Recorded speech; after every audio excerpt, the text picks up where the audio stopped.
주님께서 여러분과 함께 또한 사제의 영과 함께 마르코가 전한 거룩한 복음입니다. 주님 영광 받으소서. 그때 요한이 예수님께 말하였다. 스승님, 어떤 사람이 스승님의 이름으로 마귀를 쫓아내는 것을 저희가 보았습니다. 그런데 그가 저희를 따르는 사람이 아니므로 저희는 그가 그런 일을 못하게 막아보려고 하였습니다. 그러자 예수님께서 이르셨다. 막지 마라. 내 이름으로 기적을 일으키고 나서 바로 나를 나쁘게 말할 수 있는 사람은 없다. 우리를 반대하지 않는 이는 우리를 지지하는 사람이다. 내가 진실로 너희에게 말한다. 너희가 그리스도의 사람이기 때문에 너희에게 마실 물 한 잔이라도 주는 이는 자기가 받을 상을 결코 잃지 않을 것이다. 나를 믿는 이 작은 이들 가운데 하나라도 죄짓게 하는 자는 연자매를 목에 걸고 바다에 던져지는 편이 오히려 낫다. 내 손이 너를 죄짓게 하거든 그것을 잘라버려라. 두 손을 가지고 지옥에 그 꺼지지 않는 불에 들어가는 것보다 불구자로 생명에 들어가는 편이 낫다. 내 발이 너를 죄짓게 하거든 그것을 잘라버려라. 두 발을 가지고 지옥에 던져지는 것보다 절름발이로 생명에 들어가는 편이 낫다. 또 내 눈이 너를 죄짓게 하거든 그것을 빼 던져버려라. 두 눈을 가지고 지옥에 던져지는 것보다 외눈박이로 하느님 나라에 들어가는 편이 낫다. 지옥에서는 그들을 파먹는 구더기도 죽지 않고 불도 꺼지지 않는다. 주님의 말씀입니다. 그리스도님 찬미합니다.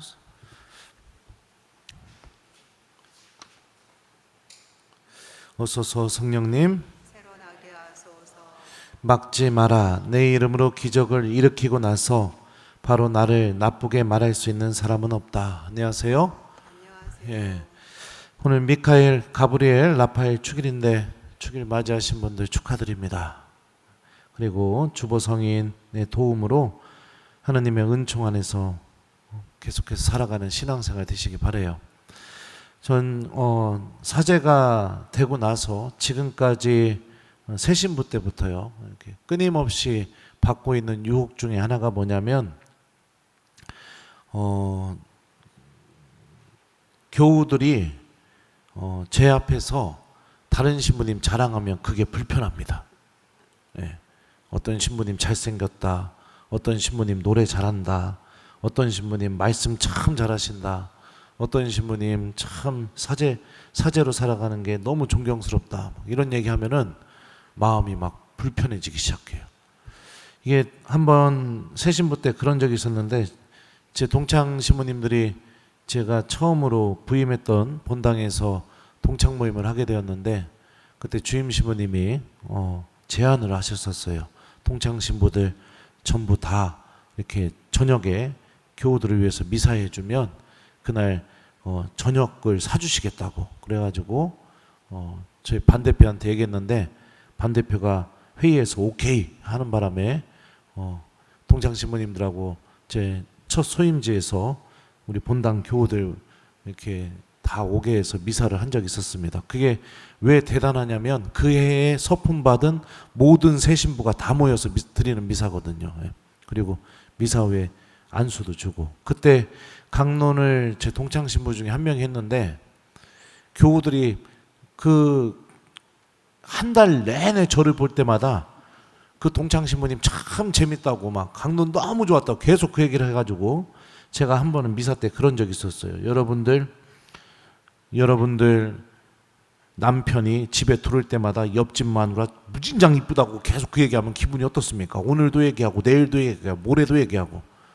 어떨 것 같아요? 1번 행복하다, 뭐 별 상관없다. 2번 속이 부글부글 끓을 것 같다. 몇 번이에요? 네, 나도 그래요. 하느님이 저를 통해서만 일하셨으면 좋겠고, 하느님이 저를 통해서만 특별한 은총을 드러내셨으면 좋겠고, 하느님께서 저를 통해서 아주 놀라운 일들, 중요한 일들을 하셨으면 좋겠다라는 이 교만이 언제나 이 마음속에 있습니다. 그러면서 계속해서 유혹을 해요. 근데 한 번은 이런 경우들도 몇 번 있었었죠. 근데 최근에 우리 본당 사순특강으로 신부님, 유명하신 신부님이 한 번 오셔서 강의를 하신 적이 있었습니다. 강의 끝나고 우리 본당 제 사제관에서 차 한잔 마시고 이제 신부님 배웅해 드리려고 하는데 그 신부님이 갑자기 사제관에서 무릎을 꿇으시더니 저한테 그러시는 거예요. 신부님, 저 좀 축복해 주십시오. 그러는 거예요. 저보다 나이가 너무 훨씬 많은 신부님이신데 굉장히 당황했지만 해드렸었죠. 그리고 또 기억하실지 모르겠지만 또 굉장히 유명한 수녀님이 오셔서 우리 레지오 전단원 교육 때 특강을 했던 적도 있습니다. 그 수녀님도 강의 시작하기 전에 저한테 오셔서 무릎을 꿇으시더니 신부님, 저 좀 축복해 주십시오. 이렇게 얘기하는 거예요. 저만 하느님의 일을 하는 것이 아니라 하느님께서는 다양한 사람들에게 또 그 사람들의 능력에 맞게 또 그 사람이 아니고서는 다른 사람이 아닌 그 사람을 통해서만 전하실 수 있는 그런 특별한 말씀들, 은총들을 하느님께서는 일하고 계시죠. 그것을 기억하게 되면 시기하는 마음, 질투하는 마음, 또 그 마음에서 맺어지게 되는 온갖 험담, 그리고 깎아내림, 상처 주는 말과 행동, 이런 것들이 사라지게 되죠. 그리고 내 스스로도 열등감이라든지 내가 부족한 사람이라든지 이런 마음으로부터도 해방될 수가 있습니다. 오늘 일독서와 복음이 이 메시지를 우리에게 알려주고 있어요. 너무나 신기하게 모세의 후계자가 누구였죠? 여호수아였습니다. 그러니까 모세에게도 사랑받았을 것이고 하느님의 눈에도 사랑받고 있었던 사람이었겠죠. 또 오늘 복음에 등장하는 인물이 누구냐면 요한사도입니다. 요한사도는 요한복음에 의하면 예수님께서 사랑하신 제자였고 세종례 때 요한사도에 대해서 요한복음은 이렇게 묘사하고 있습니다. 제자 가운데 한 사람이 예수님 품에 기대어 앉아 있었는데 그는 예수님께서 사랑하신 제자였다. 근데 여기서 예수님 품을 의미하는 단어, 가슴을 의미하는 단어가 남자의 가슴을 의미하는 단어가 쓰인 게 아니라 자매님들 가슴을 의미하는 단어가 쓰였어요. 자매님들의 가슴은 우리가 잘 생각해 보면 아무에게나 허락되지 않아요. 그 품 안으로 들어가려면 정말로 그 자매가 사랑하는 사람만 그 품 안에 머물 수 있습니다. 대표적인 사람이 누굴까요? 자녀들이죠. 그러니까 예수님의 품에 유일하게 허락되었고 그 품은 아무나 들어갈 수 없는 품이었죠. 그 정도로 예수님께 사랑받고 있던 제자가 요한사도였습니다. 근데 둘 다 똑같은 질문을 해요. 70인 장로 중에 명단에는 있지만 진영 안에 있어가지고 그 두 명이 영이 내리게 되니까 그거 막아야 되는 거 아니냐고 여호수아가 이렇게 얘기하죠. 요한사도도 그렇죠. 예수님의 이름으로 누군가가 마귀를 쫓아내는 거 봤는데 우리랑 같이 다니는 사람이 아닙니다. 이렇게 얘기를 합니다. 그 마음 안에는 뭐가 있었을까요? 제가 갖고 있었던 그 교만이 그대로 있었을 겁니다. 하나님이 나를 통해서 특별한 일을 하셔야 된다는 거. 내가 아니더라도 적어도 예수님을 따라다니는 12제자, 그 그룹 안에 들어온 사람이 해야지 그 안에 들어가지 않은 사람이 한다는 것은 있을 수 없는 일이다. 이런 교만한 마음이 있었겠죠. 근데 모세도 그렇고 예수님도 그렇고 어떻게 말씀하시냐면 막지 말라고 얘기하십니다. 막지 마라. 내 이름으로 기적을 일으키고 나서 바로 나를 나쁘게 말할 수 있는 사람은 없다. 예수님께서는 당신이 사랑하고 계신 요한사도에게 가르쳐 주시는 거죠. 하느님의 일은 나만을 통해서 이루어지는 게 아니라 다른 사람을 통해서도 하느님의 특별한 일이 이루어질 수 있다. 만약에 이 사실이 발견되었을 때 우리가 어떤 선택을 하는 것이 정말로 하느님을 사랑하는 길인가? 그거는 하느님께서 누군가를 통해서 시작하신 그 특별한 일이 잘 될 수 있도록 협력하는 사람이 되는 것이 중요하다. 왜요? 내가 너무나 사랑하고 있는 그 하느님께서 새롭게 시작하신 일이니까. 그 일이 항상 나를 통해서 이루어지지 않는다 하더라도 내가 정말로 사랑하고 있고 믿고 계신 그 하느님께서 새롭게 시작하신 일이니까. 내가 만약에 그분을 믿고 있고 그분을 사랑하고 있다면 내가 어떤 사람이 되어야 되겠어요? 그 일이 잘 될 수 있도록 협력하는 사람이 되어야겠죠. 이게 원래 사랑이 갖고 있는 본래의 모습입니다. 여러분들 예전에 연애할 때, 자녀들 키울 때 생각해 보세요. 내가 사랑하는 이가 뭔가를 열렬히 바라고 그걸 하려고 해요. 그거 하려고 할 때 여러분은 어떡합니까? 1번 하든지 말든지 관심도 안 갖고 그냥 그거에 대해서는 일체 물어보지도 않고 그것 때문에 힘들다고 막 얘기할 때도 위로도 안 해주고 그냥 나랑 상관없는 일처럼 대한다. 2번 힘들어하면 용기 내라고 얘기도 해주고 중간중간에 잘 되고 있는지도 물어봐주고 내가 도와줄 수는 없다 하더라도 기도도 해주고 그래서 그 사람이 너무나 하기를 바라는 그 일이 잘 될 수 있도록 나도 옆에서 응원해주고 기도해주고 협력한다. 몇 번이에요? 네? 맞아요. 그러면은 내가 정말로 사랑하고 있는 하느님이 누군가 안에서 새로운 일을 시작하셨다면 내가 어떻게 해야 돼요? 그 일이 잘 될 수 있도록 협력해야 되겠죠. 그래서 예수님께서 이 말씀을 하시자마자 뭐라고 말씀하시냐면요. 이렇게 말씀하셔요. 내가 진실로 너희에게 말한다. 너희가 그리스도의 사람이기 때문에 너희에게 물 한 잔이라도 주는 이는 자기가 받을 상을 결코 잊지 않을 것이다.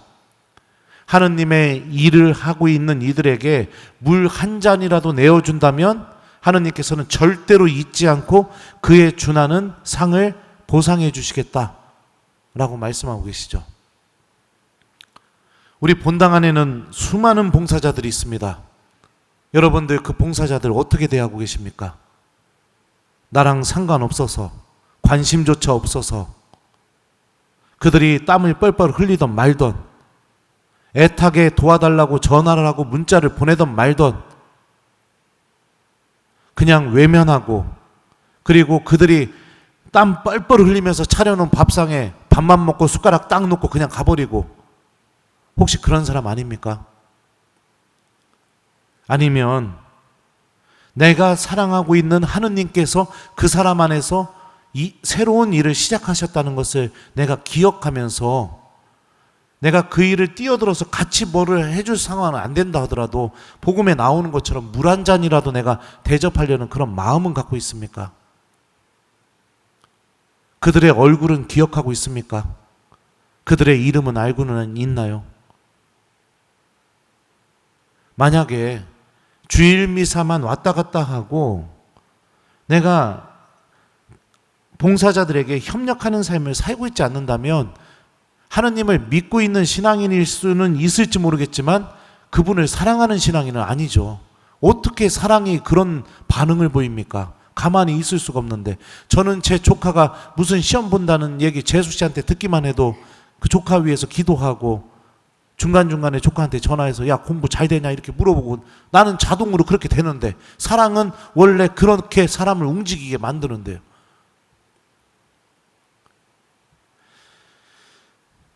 또 그렇죠. 누군가가 교회 안에서 새로운 직무를 받게 되거나 봉사자로 뽑히게 되면 여러분들은 어떤 반응을 보이나요?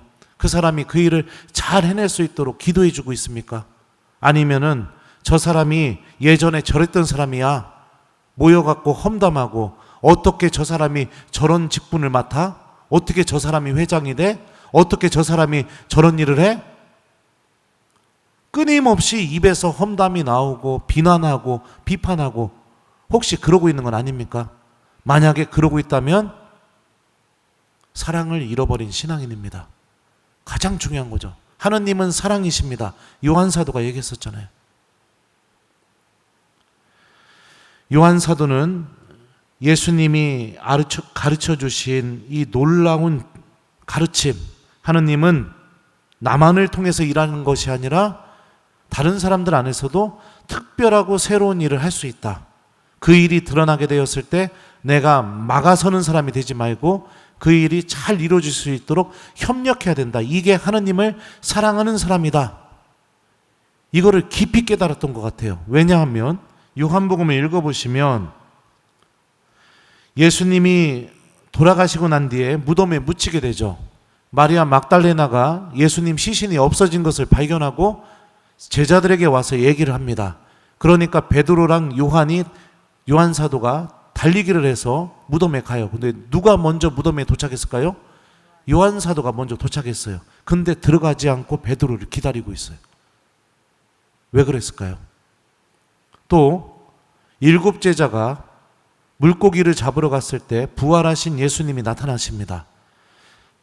물고기를 한 마리도 못 잡았다고 하니 그물을 배 오른쪽에 던지라고 해서 예수님 말씀대로 그물을 던졌더니 물고기를 엄청나게 잡아요. 그 순간 요한 사도는 본능적으로 알아봅니다. 그 말씀을 해주시고 저 물가에 서 계신 분이 바로 부활하신 주님이라는 사실을. 그는 왜 자기 겉옷을 들고 제자들이 물고기를 잡던 말던 신경 안 쓰고 물속에 뛰어들어서 제일 먼저 달려가서 예수님을 만나려고 하지 않고 베드로에게 조용히 주님이십니다 이렇게 알려줘서 베드로가 왜 먼저 예수님께 가서 부활하신 예수님을 만나게 해줬을까요? 왜 그랬을까요? 왜 그랬냐면 공생활 중에 예수님께서 12사도 앞에서 이런 말씀하셨어요. 너는 베드로이다. 내가 내 반석 위에 교회를 세울 터인즉 어둠의 세력도 그것을 이기지 못할 것이다. 이렇게 말씀을 하셨거든요. 그리고 나는 너에게 하늘나라의 열쇠를 주겠다. 내가 땅에서 매면 하늘에서도 매일 것이고 땅에서 풀면 하늘에서도 풀릴 것이다. 베드로를 통해서 교회를 세우고 우리들을 용서해주고 풀어주고 묶어주는 그 권한을 주신다는 말씀을 요한 사도는 1번 다른 11제자와 함께 들었다. 2번 못 들었다. 몇 번일까요? 1번. 들었죠. 나를 너무나 사랑하시는 주님께서 나를 통해서 그 일을 안 하셨다고 해서 베드로를 막아서거나 베드로를 비난하거나 당신 배반했잖아 3번이나 사도들 앞에서 너처럼 어부인 사람이 무슨 교회를 세워?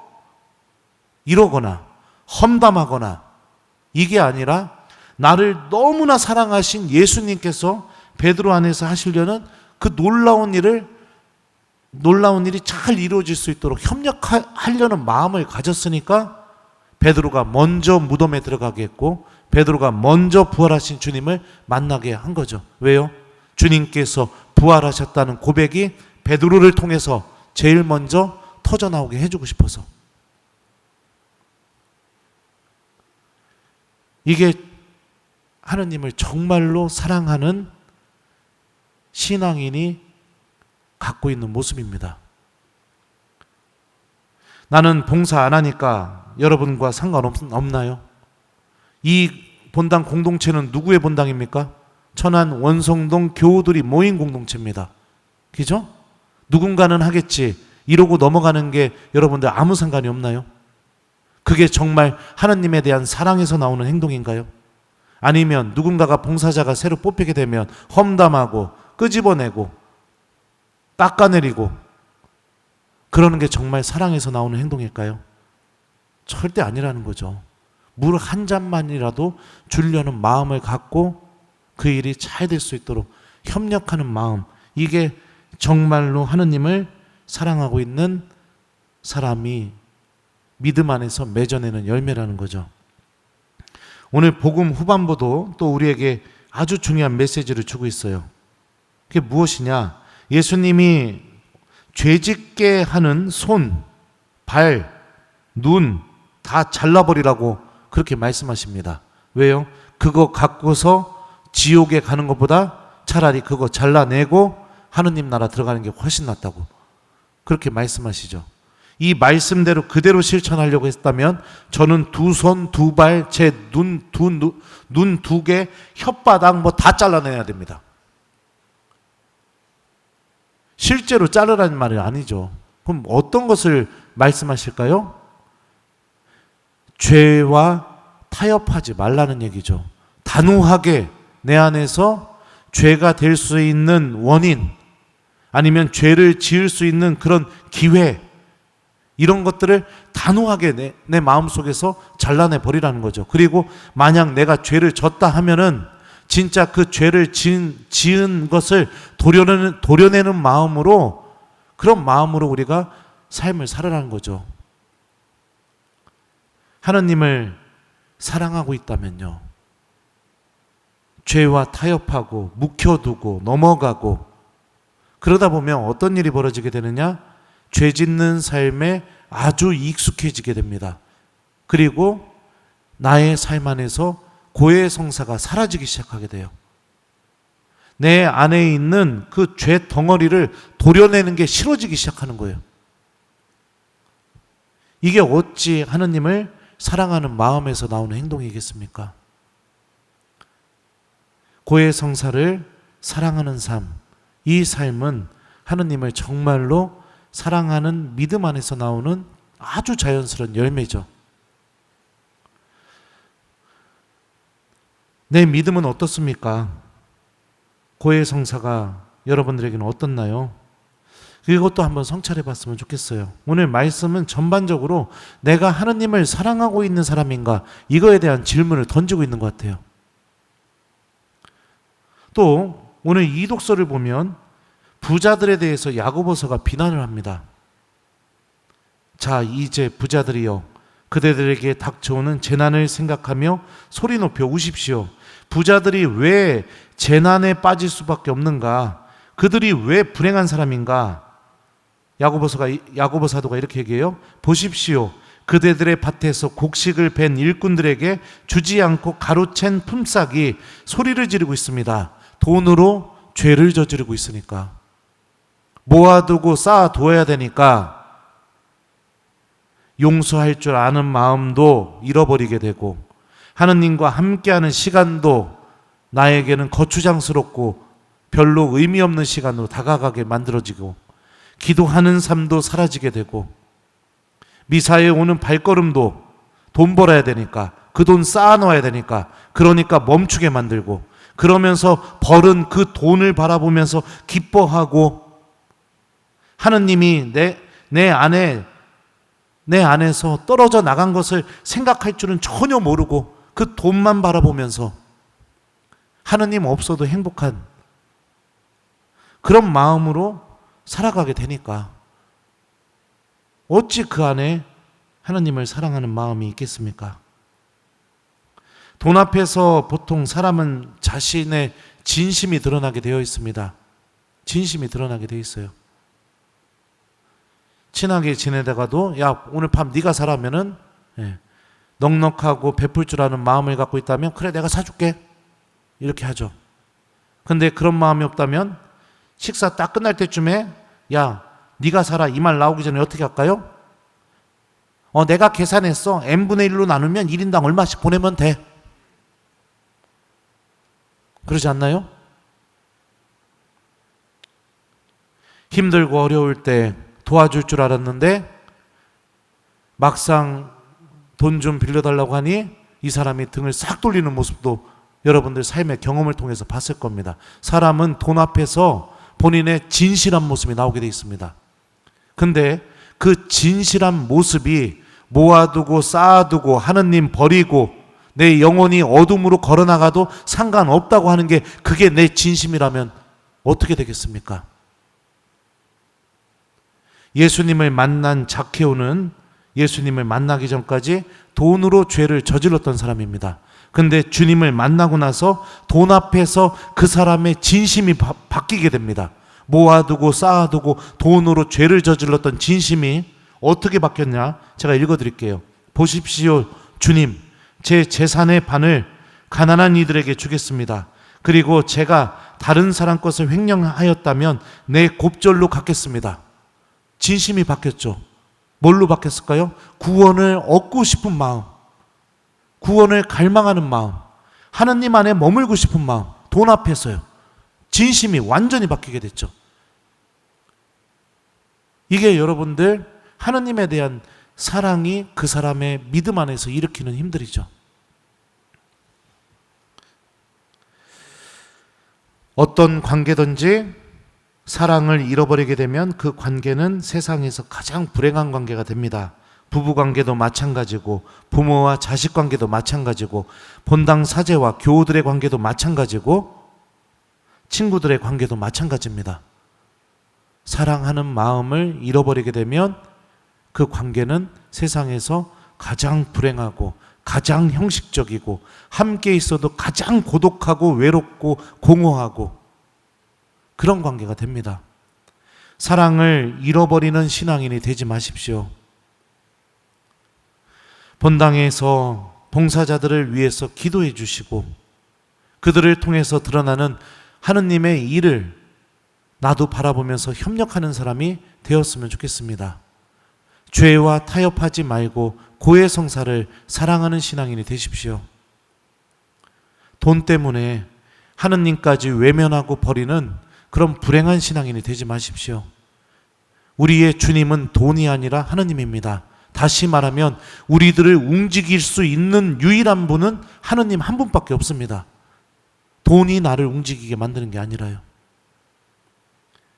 그렇게 될 때에 우리들의 그 하느님을 향한 사랑은 더더욱 커져 나가게 될 것이고 우리들은 하느님께서 마련하신 그 구원의 주인공이 되겠죠. 믿음을 통해서 계속해서 지옥으로 걸어나가는 삶을 준비하는 것이 아니라 하느님 나라로 걸어나가는 영원한 생명을 준비하는 신앙인이 되겠죠. 그래서 숙제를 드립니다. 이번 한 주 동안 여러분들 성호경 그을 때마다 주님 사랑합니다. 이렇게 먼저 고백하고 여러분들이 해야 할 기도를 해보기, 그리고 이번 한 주 동안 여러분들 우리 본당의 모든 봉사자들을 위해서 적어도 한 번 정도는 내가 물 한 잔이라도 줘야 될 거 아닙니까? 한 번 정도는 좀 봉사자들을 위해서 기도해보기, 그리고 내가 혹시라도 죄가 있다면 타협하지 않고 고해성사를 보기, 이게 다 예수님 사랑하는 방법이죠. 돈 때문에 하느님과 함께하는 시간을 버리지 않기, 이런 것들을 좀 실천해 봤으면 좋겠어요. 성호경 긋고 예수님 사랑합니다, 주님 사랑합니다, 이렇게 하면서요. 그래서 이번 한 주 내 믿음 안에 하느님에 대한 사랑이 깊이 담기는 한 주를 보냈으면 좋겠습니다. 막지 마라. 내 이름으로 기적을 일으키고 나서 바로 나를 나쁘게 말할 수 있는 사람은 없다. 아멘.